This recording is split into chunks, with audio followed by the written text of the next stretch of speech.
everyone, welcome back to Godversations with Kesha, conversations with, about, and inspired by God.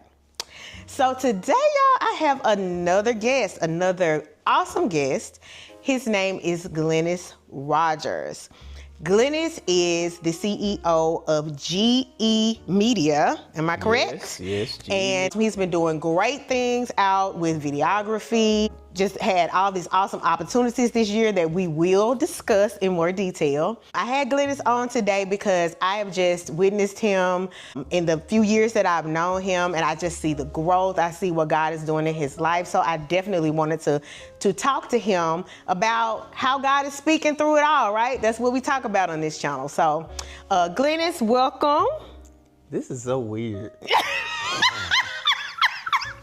What do you mean this is so weird? You don't ever just sit there and just let somebody just talk about you. It's just weird. In a good way, though. Not a bad way. Yeah, in a good way. In a good way. Yeah. Okay. All right. Well, I'm talking about you today. Okay? It's cool. All right. So, tell everybody hello. Hello, everybody. I'm excited to be here. This is the first time I've ever been on someone's podcast, so that's why I'm like, okay. Well, we're going to have a good conversation. Right.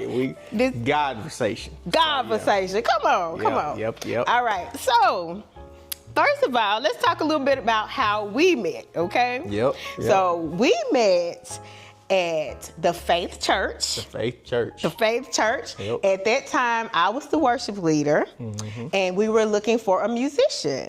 Yep. So, Glenis reached out and we had a conversation. And what I remember about that conversation, I knew that Glenis was the one for the position, because what I had been looking for is someone that really wasn't there just for the position, but someone that was ministry minded. And Glenis was so ministry minded. He was so committed. And even in that first conversation, I picked up on that. So what do you remember about that time? What led you to the Faith Church? You know what, the time... Let me do a shameless plug. Okay. The Faith Church now is known as the Hot Church, the House of Transformation in Waxahachie. They're in Waxahachie now. Yeah. Pastor Alton Dixon. So he's going to be on the show as well, y'all. He's going to be on the podcast as well. So wanted to give that shout out. But what led you to the Faith Church at that time? You know what's crazy is that's when I was single. And that was my first time not living in Arkansas. And so that was my first time ever branching out. And so I was just living in Texas. And I remember I had moved there. I saved up $5,000 after I graduated college. And I was like, I'll move to Texas and I hope I find a job before I run out of money.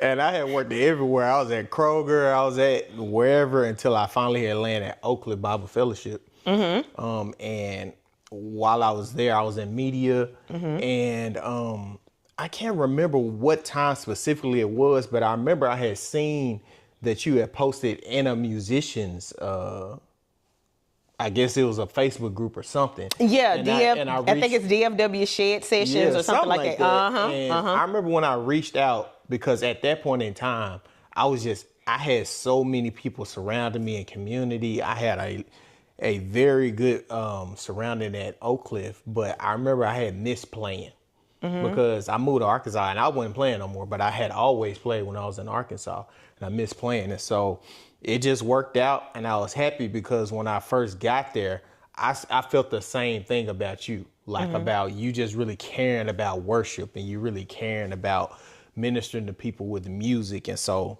it was great. And I just love, that's when it was at the auditorium in the school. I don't know why, I just love that setting. I could have stayed there the whole time. But you know why? I love that setting. I'm gonna tell you what I loved about that setting. The acoustics were awesome. Yeah. The acoustics were really good. Yeah. It was never hard to be heard. It was and a lot of times, if you gotta be a musician to understand, in a lot of church situations, that's just not the case. Right. And it's hard to get everything to sound good, but the acoustics were great there. So that was one of the things I liked about the auditorium. Yeah, I loved it there. So yeah, that's what I remember about it. And just being in the Faith Church, it was just a lot of community people. I got involved in the singles ministry and and with the men, and me and Demeric end up getting cool, and then his brothers and stuff. And so I was just always surrounded by community with Pastor Dixon and Demeric and all those guys. So I really loved being there. So yeah, good people.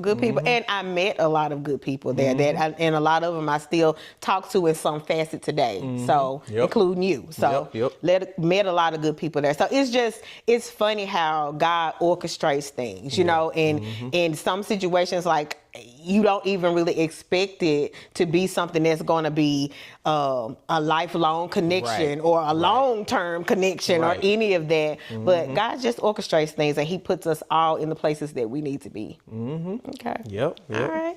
Yeah. So, who is Glenis Rodgers? Come on now. Who is Glenis Rodgers? Who is Glenis? It's like, why I gotta talk about myself? Why you gotta talk about yourself. No, I'm just playing. I know. That's why you're here, sir. I know. I was gonna talk with you about you and the Lord. I thought about me. I thought we was talking about the Lord and all that, and talking about the Lord and stuff. We are talking about the Lord. We are talking about the Lord as he relates to Glenis Rodgers. That's what we're talking about. Come on. So, question. I know, I'm playing. Where are you from? Okay. And how did you get to where you are now? Okay. Are you a husband? Are you a father? Let's talk about those things. Cool. Okay. I got you now. I got you. All right, so people don't know this, but I was born in Los Angeles. That's where most of my family stay, in California. Like you might have told me that at one point. Yeah, I was born there, and my dad moved us to Arkansas when I was 6 years old. My brother, he was 4. So that's where I spent most of my life. I didn't move from Arkansas until I was 30 years old. So I spent most of my life in the South. That's where I knew about everything that I know. And so I'm still in the South in Texas. But my dad was a pastor. I've only known my dad when he was saved. So all that life before, I ain't know nothing about that. I only knew my dad when he was a Christian. And so that's all me and my brother, my mom and all us, we was always in church. That's just what we knew. I mean, we grew up Kojic, but, you know, everybody was, you know, kind of state officials and all that stuff. So that's all me and my brother knew. That's what our life was centered around. It was about being in church and stuff. And so that's a lot of who I am and where I come from. But I remember when I first got involved in a ministry, I was like 18 years old, called Young Life. And that was just another impactful part of my life, because it really shaped my view about what Christianity and salvation is, because this ministry dealt with kids who didn't know nothing about Jesus. They don't go to church. Their parents don't go to church. Their parents before them never went to church. Like, for the kids that I was around, you know, moving in with your girlfriend is a sign of responsibility. For us, it's like, that's a big no-no. Right. And so, you know, it's no judgment. It's just that when I started volunteering for that, it was a pivotal point in my life where it changed my mind about Christianity, because then it made me look at myself and be like, nah, you really not all that. Like, I remember I used to brag on my friends, you know, when I was in high school. I was like, boy, I'm waiting till I get married.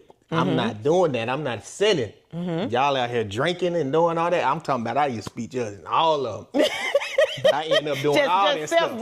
Look, and it's crazy. I was, and then when I hit my grown stage, I done did all that stuff. All of it. Can't judge nobody. I done did all that. Didn't keep no promises or nothing. But that ministry made me really look at myself like, bro, you really not all that. It really put the real view of how much I needed Jesus for real. You know, I measured my salvation on, because I didn't cuss and I wasn't sleeping around and all this other jazz at a young age. But when I started volunteering and I started seeing these kids who didn't know Jesus, their parents didn't know Jesus, it really just put a mirror on me and be like, bro, you just overlooking your sins. You just bypassing your sins, your judgmental, you know, your mind, the way you think about people, even, you know, kind of the anger you harbor sometimes and stuff like that. So I bring that up because that drove a lot of my adulthood in the way that I thought about Jesus. So it was less about church and less about going there and more about internal critique about, like, bro, who are you really? Like, are you overlooking the sins in your life? Are you placing goods and bads in your life. And if you are, you need to judge your life according to the grace that God is giving you versus what you do and what you don't do. And so I bring that up because that's what kind of propelled me into my adulthood when I moved to Texas. And, you know, I went to Oak Cliff Bible Fellowship and was working there. And I remember Dr. Evans, he did a series called The Mighty Grace of God. I had never heard anything like that. Wow. Because I grew up in right and wrong, heaven, hell, you do this, you do that, you wrong. Like, that's what I grew up in. Yeah. But when I heard that and I was reading my word, I had never heard anything like that. I was like, what is grace? What is that? Like, what are you talking about, grace? We talking about God still loves you even though you do.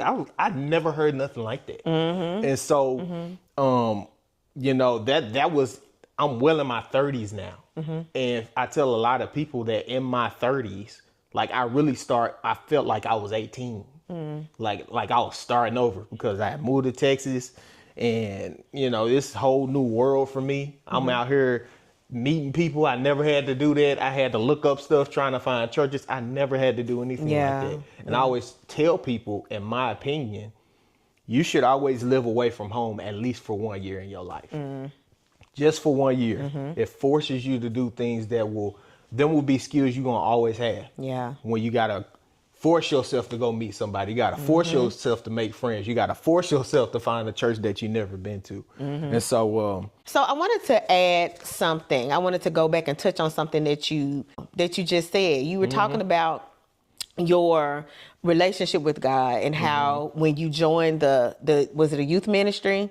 Which one? Oh, yeah. Yeah, when you joined the youth ministry, when I started volunteering, I was in college, and I started volunteering for Young Life. Yeah, for Young Life. And how that was an eye-opener for you. And it was a catalyst to you seeing God in a new way and in a different way. And I relate to that so much because most people that I know have had to have that moment because not to down church in any way. I think we need church. I think we need that foundation. I think we need the community. The Bible says to forsake not the assembly of yourselves together. So I think we need that community. But I also think that sometimes church can become a crutch and it can also hinder us really knowing God. We know church. Don't get me started. Don't get me started. We know church, but sometimes it can be a hindrance in us knowing God. And it's not necessarily the fault of the church. It ain't. It's our fault, right? Because we have to do the work. We have to read our word. We have to fast. We have to do the things to really learn God individually and to hear God for ourselves for our own individual journeys. So, like you said, you moved away and then that caused you to go on a journey that caused you to learn God for yourself and to hear about grace. Because a lot of times as we're growing up, we don't know about grace. We hear right and wrong, you go into heaven or you go into hell, make your choice. And we don't hear a lot about grace, you know. So it was just awesome to hear you speak on that because most people that I know, like I said, have had to travel that road of learning God opposed to knowing church. And you know what's crazy is that when you meet people who are saved or Christians, but they didn't grow up in church, you just see how they see God totally different. Totally different. I got a guy I met. His name is Will. Will Rodriguez, a Mexican guy. He's a friend of mine, but he talks about his story. And I'm not going to tell his business because I don't want to put him out there. But he didn't grow up in church. He grew up way different. When I say way different, like my man's he was doing his thing. But if you see the man he is now, I often, as a person who grew up in church, I often get jealous of people who have it seems like a real, when they got saved, it seemed like it was real and authentic. You know, for me, it's because I heard it my whole life.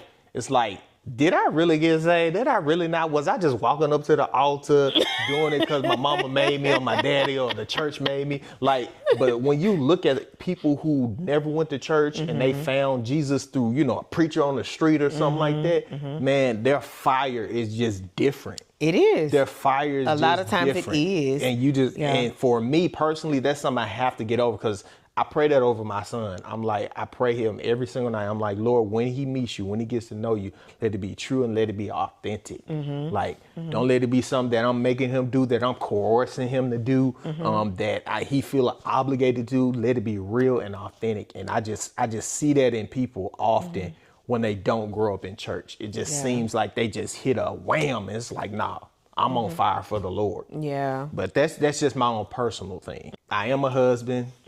I've been married for 6 years.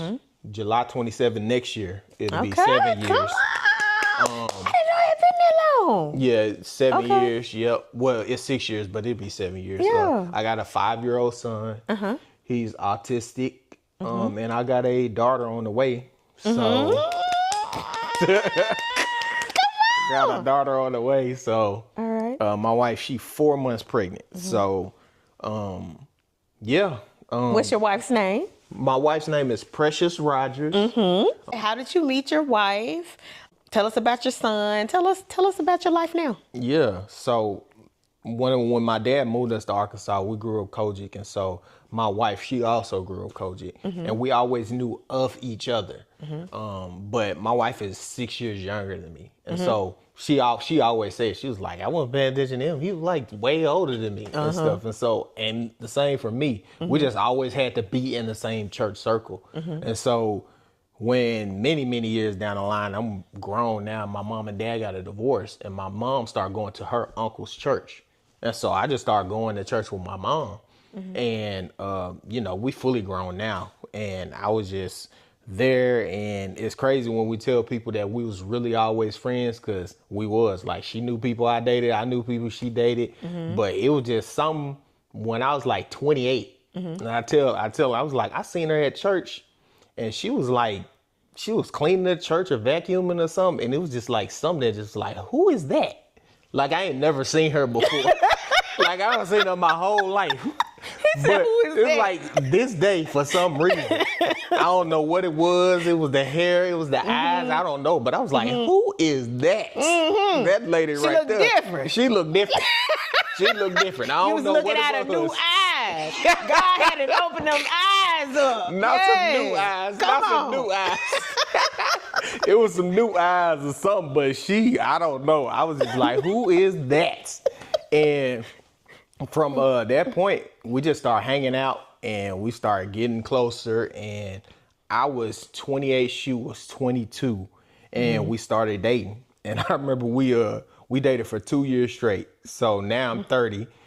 She did it the right way. She actually went to school on time, got a degree on time, got a master's on time. I was not doing on time. I went to school, stopped going to school, went back to school. I'm 30 years old and got my bachelor's. She got her master's. We graduated and she got her master's. I got my bachelor's, but you got it done though. You know, everybody got their own timeline. I got something right. I got it done. Because you don't want to hear my timeline. So everybody got their own timeline. Okay, we ain't judging over here. Right, we ain't judging. But that's how we met. We could talk about a bunch of stuff, but we met and we got married when I was 33. I was already in Texas and got married, had our son. I remember when we got married, I was like, hey, 2 years before we had kids. And God was just like, yeah, right. Boy, we ain't even make it 6 months. It was January. I was like, oh, no, man. So it was crazy. It's the same thing. Y'all seen the video that she put on Facebook when she told me about our daughter coming, which is just this year. The same thing happened, just threw me off. I'm like, come on, man. Yeah. But, I'm excited. Family man. So now you have Bailey. Bailey, yep, my 5-year-old boy. He's autistic. His journey is, I tell people all the time, I would not change my son being autistic. We just gonna have to learn differently. Like even the things when you see try to catch on, like, I found myself kind of getting not jealous, but just like, Lord, like, I don't want my son to be left behind. When I see kids this age and, they understand things seem like very easily versus my son who doesn't. And it's like, okay, I have to put in more time and work with him. because it's not his fault. I have to be more involved. I tell myself, if I give 100% effort and then my son, not catching on, he not doing something, okay, then I'll take that. But if it's something that I'm lacking, then he, he gets a pass. Because if I'm not pouring in constantly as much as I can, then he gets a pass because it's not on him, it's on me. So let me say this. Precious has social media. Yeah. Right? And what is her name on social media? Her name is Coach P. Coach P. Coach and P. She talks and a lot. Coach_P. Coach_P. And she talks a lot about you all's experiences with raising Bailey. Yep. And I just want to say, as a former school counselor and dealing with a lot of children, who are diagnosed, who are on the spectrum, the autism spectrum, you all are doing great with him. You all are doing great with him. The attention that you're giving him, the time that you're giving him, the patience that you have with him. Man. You all are doing a great job. And I know that you said you wouldn't change it at all, but I know that when we have a child coming, there is an expectation that we have, and a lot of times when a diagnosis like this comes along, it's never expected. Right. So I would love to hear from you as a parent that with a child that has special needs, how has God been speaking through that, even through the diagnosis, through you noticing changes? How has God been speaking through that? It's been a thing. God has been speaking. It's so much to tell, but I remember when we first Precious said she knew.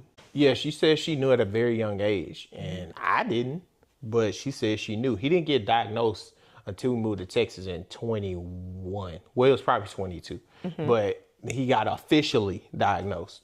And the way that God has been moving is, we used to pray because he's nonverbal still, and he's 5. And I remember I would pray the whole year. I was like, Lord, by his birthday, he has to talk. He didn't talk. He's not talking now. And so, and I was praying hard. I had big faith about that. But when it came and it didn't happen, it was just like, okay, so maybe God is trying to tell me something else. Maybe God is trying to see how much faith I'm going to still have in him. I don't know. But it hasn't stopped me from claiming things for my son. And so I could tell you one way God is showing himself is by drawing me closer to him.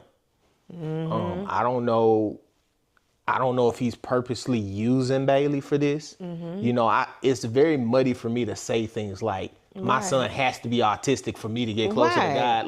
It just seems very muddy to say stuff like that. But because he is autistic, I know that I pray way harder to the Lord. I seek the Lord every single time I pray for him. When I go to sleep, I said, Lord, thank you for allowing me to be his father. Thank you for protecting him. That's one way he's brought my wife closer to him, because she really depends on him. We carry our emotions very differently when it comes to my son. I look at my son as Superboy. Even when we was out yesterday and he was pushing him on the swing, his grandma got him a little small swing, and he kept coming to me to push him on the swing. My mind is like, I'm not letting this autistic stuff stop you from being able to swing on your own. That's how I am. But my wife is looking at it like, he just want you to come over there and do it with him. It's not anything like that, Glenis. You're not belittling yourself and your son by just pushing them on the swing. And so it's brought those things. God is showing himself in the way that our relationship is with him, me and his mother, but it's also he's showing himself in how we look at what is a blessing from God versus what we typically thought was a blessing. And so if I pray to the Lord and I say, Lord, he needs, we believe that he's going to talk about his birthday, which is already past September 17th, then is it not a blessing? Did God just not give me a blessing? Or is there still blessings happening right now because I'm still praying to the Lord? I didn't get discouraged. I didn't turn my back on the Lord. That's also counts as a blessing. And so those are the things that he's showing himself in our lives. Like I want so badly for my son because he's already at school age. You know, his birthday fell in September. And so, you know, that whole rule about he has to be this age in order to start school. And it's just like, bruh, so you gonna put my son behind because of where his birthday fell? It's like, come on, man. Now he gonna be 6 starting? Yeah. Like that type of stuff weighs on you. Yeah. But God is showing himself in just calming my spirits because, man, I don't know. If I was 22 doing this, I'd probably been reacting very emotionally, very angry, very upset, probably been too hard on him, even though he's just a little baby. You know what I'm saying? I think I'm hard on him now because he's a little baby. You know, expecting him to do things that it's like, bro, calm down. He's 5. So anyways, I don't know if that answers your question, but that's how he's showing himself in our lives. That was awesome. That was awesome. I love the way you said that it's kind of redefining how you view blessings. You know, it's redefining how you view blessings because a lot of times we look at blessings as us receiving the outcome that we want, right? Yep. But there's a blessing even when we don't. And I was thinking about what you were saying about, you know, you don't want to say that your son had to be autistic for you to get closer to God. No, I don't feel like, I think that sometimes we do feel like, well, did this thing that may not be as fortunate as I might want it to be, did God have to do this in order to bring this about in my life? No, I don't necessarily think that God had to do it that way. I think that God has a plan and there are things that happen in our lives that we will never have the answers as to exactly why they happened. But what I do know is that we serve a God that uses whatever circumstances we have to bring out of us what he needs to bring out of us.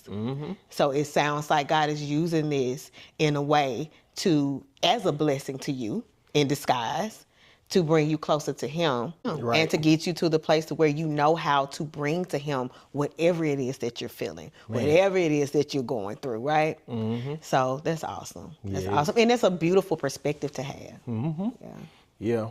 The maturity because for me, I think a lot of things that I still real deal struggle with, you know, when I was, you know, having my different perspective of God when it was about, you know, kind of like my dues, my works, you know, and now that I look at myself now, it's like I look at the way I was and it's like, Lord, I don't have that same discipline like I used to. I've gotten too lax, too chill as far as the works aspect. It's like, even though I'm not saved because of works, it's not bad that I still have those works, but it's a trade-off because now it's like, I'm not viewing God as a genie that has to just give me everything that I ask for. Because I definitely viewed that then. It's like, Lord, if I pray for some, the way you show that you're God is when you give it to me. But it's like, no, God is showing that he's God just by me waking up every day. Like when we see people struggling and stuff, like, and we'll probably talk about this later, but whenever I was shooting in Africa and I'm just seeing people, like, it just made me come to my knees and just be like, God, I cannot take you for granted. And so like when I wake up and I put my feet on the ground, I need to have an eternal gratefulness for that. Like it has to be real deal gratefulness because people not waking up putting their feet on the ground. And that's not no exaggeration. Like people not waking up with their arms or with their right mind and stuff like that. And so that's where I've transitioned to. And it's a real deal struggle for me because we grew up in an era where we're constantly preached that the blessings of the Lord are tangible, as cars, as monies and stuff like that. But man, when you hear Paul say, I know how to act when I got a lot and when I don't have a lot, like that's where I really want to be. Like I really want to real deal internally be like that and not say it fakely. You know what I'm saying? So, and to recognize that God is showing up and he's blessing as well when he's giving you the grace to endure whatever it is you have to endure. People don't think that's a blessing. Yeah, that's a blessing. He's giving you the grace to do it. He's giving you the grace to walk through hard things. He's giving you the grace and the wherewithal and the direction of how to handle those hard things. Well, thank you so much for sharing and for opening up, you know, to us about that. I appreciate that. I really do. For sure.